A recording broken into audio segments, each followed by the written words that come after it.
Antoinette, it's so lovely to have you join us today. Thank you. Oh, thanks for having me. I do want to jump pretty headfirst into your experience with perinatal depression and the way you've talked about this issue, because I think your honesty and bravery on this topic is ridiculously important. You shared all of this, of course, in the most raw way on the ABC's You Can't Ask That last year. Where did you derive the strength from to do that? Oh, wow. And you know what? Is it strength when I look back at that and think, damn, maybe I shouldn't have done it? Because sharing is really hard. And yes, it's raw and it's vulnerable, and some say it's powerful and it will help others. But what it does is it means that you dip back into that really traumatic part of your life, which for some people is cathartic. But I still, depending on what day you catch me and how my mental health is that day, I oscillate between, I know this is reaching people who have felt alone or who are experiencing this at the moment, and I know it's important because I wish I had someone be so open that I could relate to. And then the pendulum swings the other way, going, my mental health is still an ongoing journey. I'm not sure I've bookended it. I'm not sure I'm okay. And sometimes when you put yourself out there, it invites lots of other people who relate to you and who send you the most lovely messages, but then to share their experiences, which again, dependent on your mental state, is just, it varies how well you can respond to it. Also, I'm not a mental health expert, so that can be quite heavy to deal with as well. So to circle back to your question, where did I get the strength?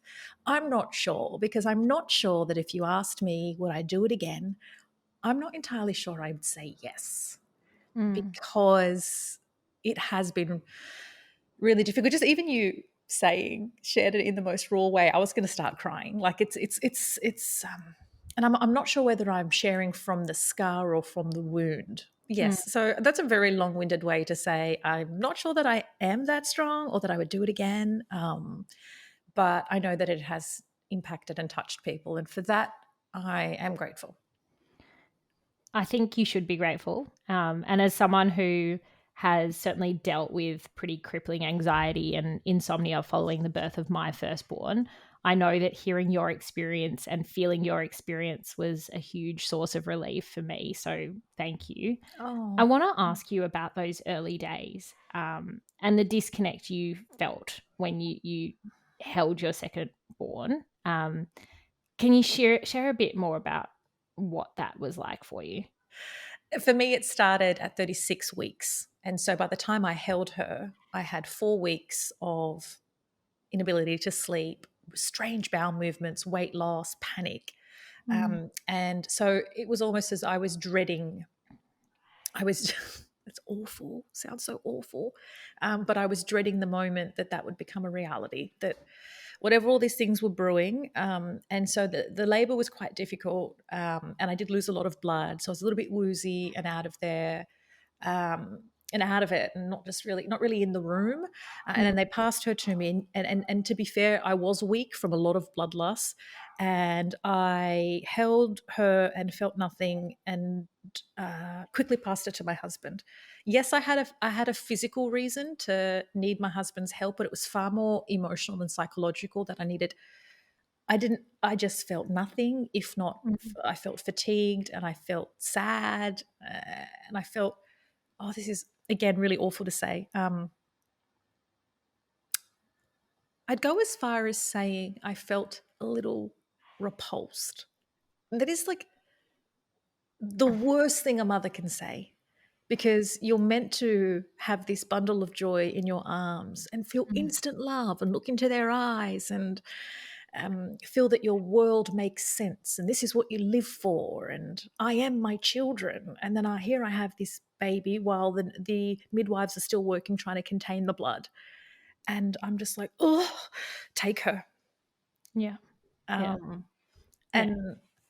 that's goes against everything a mother should feel or is told she should feel. Except we know that it happens for so many women. So again, your honesty and being able to talk about it openly is so critical for so many others that are going through that and experiencing those same emotions. You mentioned there about the symptoms, I guess, starting when you were pregnant in those Mm. last few weeks of your pregnancy. How long did that continue on for? It got worse for the following 2 weeks post birth.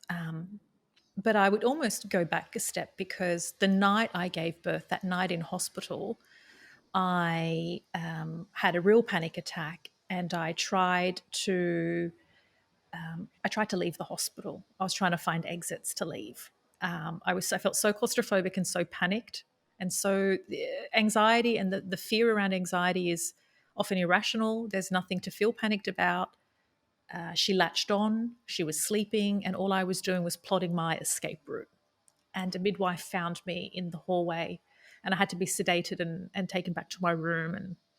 And so I knew I wasn't okay. And then that next morning, I was like, we have to leave. We have to leave. I'm okay. This is second time around. Let's leave the hospital. And I was discharged. And I thought that by leaving that building, I would leave those feelings. So that continued to spiral and get worse over the course of the next 2 weeks. But I was desperately trying to keep it together and desperately trying to pretend to everybody that I was okay. Mm. When I was thinking about my own experience after the birth of my son, I guess I'm still confronted by feelings of guilt and shame, even 3.5 years on. And as I said, I literally didn't sleep for a year. I would be up all night, thoughts racing through my head, feeling like no day would be normal again. But I very rarely spoke about or acknowledged how far gone things had become. How do you find the boobs, I guess, in the context of this series, to speak so openly about this issue? And I know you mentioned before not feeling comfortable, but Yeah. that strength really does come from somewhere. I think because there was so much shame within myself and or even within my immediate family, because my parents didn't understand or believe that mental illness was a thing. And they couldn't, and this is not uncommon for people from migrant or refugee backgrounds. And they looked at my life and thought that I had it very cushy. And from the outside, I absolutely did. I wasn't a single mom. I wasn't broke. I wasn't, Yeah. all the things were very, very middle class, very privileged. You can't Nothing, rationalize it. yeah, Yeah. and nothing compared to the life that they had, which was incredibly poor as refugees, with lots of trauma, real trauma from war and death and brutality that they witnessed and experienced. Like the stuff nightmares are made of is particularly my mother has lived through. So and then she had 7 kids, and it was just really, she has had and continues to have a really tough life. And then she looks at me and she's like, why are you crying? Why are you sad?